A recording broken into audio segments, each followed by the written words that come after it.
people work until they find the problem. Like they find Yeah. something they don't want to deal with. Yeah. And then they're like, oh, all right, this wasn't it. Let me go try the next thing. Right. And so I think we're describing the same thing. I would just describe it. They see the problem, then they're like, oh, there must be something without a problem.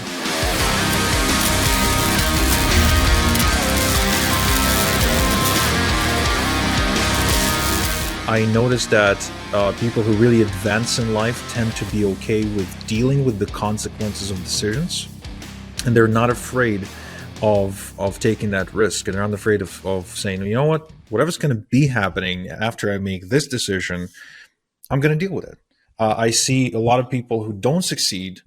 They tend to be sort of stuck, be like, they get to a point, to a fork in the road where they have to make a judgment call, and they just avoid it. And they, that's what I think is one of the reasons. And I don't know if you've seen this in your coaching group, but in our coaching group and in general in our sort of niche, we see people suffer from the shiny object syndrome. And I think one of the reasons is that they get to this decision they have to make, and it's like so difficult for them to make it that the procrastination makes them go look somewhere else to distract themselves with something else. They see the next shiny thing, be like, oh, maybe that's easier, and I'll go there. And they kind of hop over and they get excited about this new thing until they hit another decision-making point, and they can't make a decision again, and they revert to the next one and kind of start jumping from one method to the next. I think you're right. And I had identified it and I described it in a slightly different way, but I think you may have a better handle on it. I think people work until they find the problem. Like they find something they don't want to deal with. Yeah. And then they're like, oh, all right, this wasn't it. Let me go try the next thing. Right. And so I think we're describing the same thing. I would just describe it. They see the problem, then they're like, oh, there must be something without a problem. I'm like, there's nothing without a problem.Maybe if you won the lottery, that I guess might be problem free to some degree. Oh, there's a problem with that. All your relatives calling you up and be like, hey, I just happen to need some money. You got to go to witness protection, I think, when you get that. You need to hey, where'd Bob and Eva move to? I don't know. They just disappeared. You got a job in the Arctic. I don't know. That's because I think that's all you could do, because all your friends are going to be there with 1,000 good reasons you should back their idea or give them money.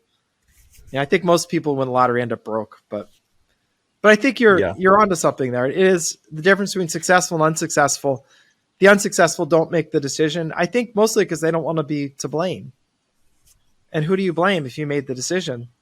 We have this other rule in our office. I don't know if you have this one, but I have a rule that we want to work really hard to identify the correct problem. Like no blaming, no casting, blame on someone else.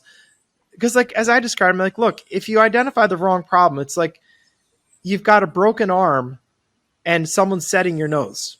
Like they're putting plaster in your nose or they're operating on your ear or something. Like you're not going to fix the problem if you work on the wrong thing. It's just not going to work. Yeah. So we work really hard on finding and admitting what the real problem is. But it can be so difficult to teach people to feel safe at admitting a mistake. On our team, I really don't know how good of a job we're doing with this, because I only deal with a certain number of people on my team and they have people underneath them. But, with the people I deal with in immediate proximity, I try not to dwell too much on who's to blame and whatnot. It's more about what happened.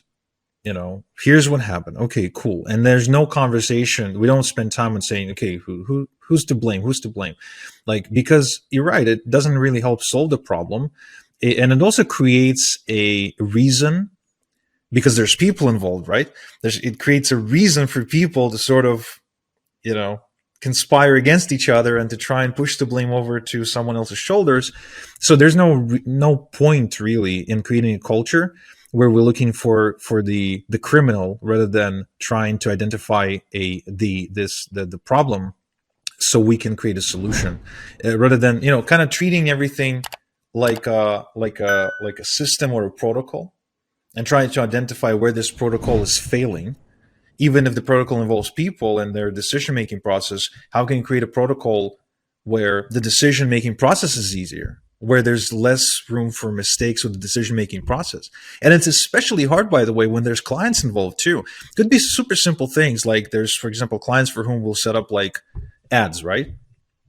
And so part of the process is getting some of their logins for certain services, getting their tracking set up, getting their, their access to the platform, whatever.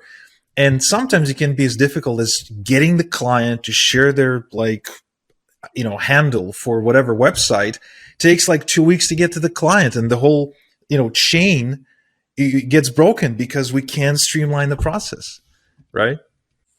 So we do something similar. What we do that I think is good in that respect, though, we make it really clear to people that it's okay to make mistakes. It's okay to screw things up. It's okay to cost the company money. What's not okay is not doing anything, like just stopping and not making a decision, not okay. But if you do make a mistake, you aren't going to be fired for it or penalized or, hey, you have to pay that, 10 grand that just cost us. Instead, we'll say, we do what you do. We're like, all right, so what happened? Do we have a process that broke, a system that broke? Is there some improvement we need to make? And what is it that causes this problem? And how can we avoid this in the future? And when someone makes a mistake, like you don't bring it up next month, like, oh, you just made that same mistake last month. And we don't beat people up over things they did in the past. We just don't. Like, we deal with it and then be done with it. We find when we have people that won't take responsibility like that, like won't admit when it really was just their failing, they don't stay, because I don't even have to fire them. The team treats them so badly that they leave because it's just not our culture. But we let people feel safe because they're not going to be fired for making a decision that turned out badly. They will have a problem if they didn't make a decision, because that's just because I can't do everything. I'm neither can you. I mean, you have a team so that you can get more done, and if everything funnels through you, how do you get anything done? Yeah, I think the more the business grows too, because your business is huge, right? You've been in it for a long time. You've made lots of great decisions, and I actually work directly with some of the members of your team. I have to say, your team is incredible too, just insane. Yeah. I mean, just to set up this podcast episode, I had to go through your team, and your team is incredible. So it means you're attracting the right people and you're keeping the right people. So that alone speaks volumes of you. And the business you've built.